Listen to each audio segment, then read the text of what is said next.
8 to 9 படிக்கிறோம், 9 to 10 DMARC படிக்கிறோம், காலையில எழுந்து 5 hour படிக்கிறோம். குழந்து போச்சு நம்மளுக்கு மட்டும். என்ன நம்மளுக்கே என்னைக்காதான் படிக்கிற புத்தி வருது. இதுல இந்த பாரு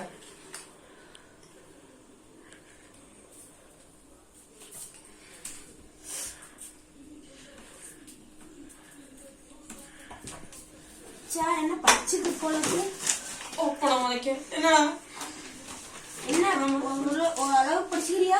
ஓரளவு படிச்சிருக்கேன். நாளைக்கு எப்படி எழுதி என்ன பிசிக்ஸ் படிச்சுக்கிற? நாளைக்கு எக்ஸாம்டா. அட மூதேவி, அது வீட்ல பண்ணு. அட எருமை மாடு, அது மேத்ஸ் வருது. மூஞ்சி ஆளிய பாரு. அது இங்கிலீஷ் இருக்கு கரெக்டா இருக்கும். நாளைக்கு கெமிஸ்ட்ரிடா. என்னது நேத்து வச்சது பிசிக்ஸ்டா. என் மூதேவிலா நாளைக்கு எக்ஸாம் இல்ல. நாளைக்கு ஞாயிற்றுக்கிழமை இல்ல. உன் அப்பா வேற MBBS ஆக போறேன்னு ஊர் ஃபுல்லா சொல்லிட்டு இருக்கான்.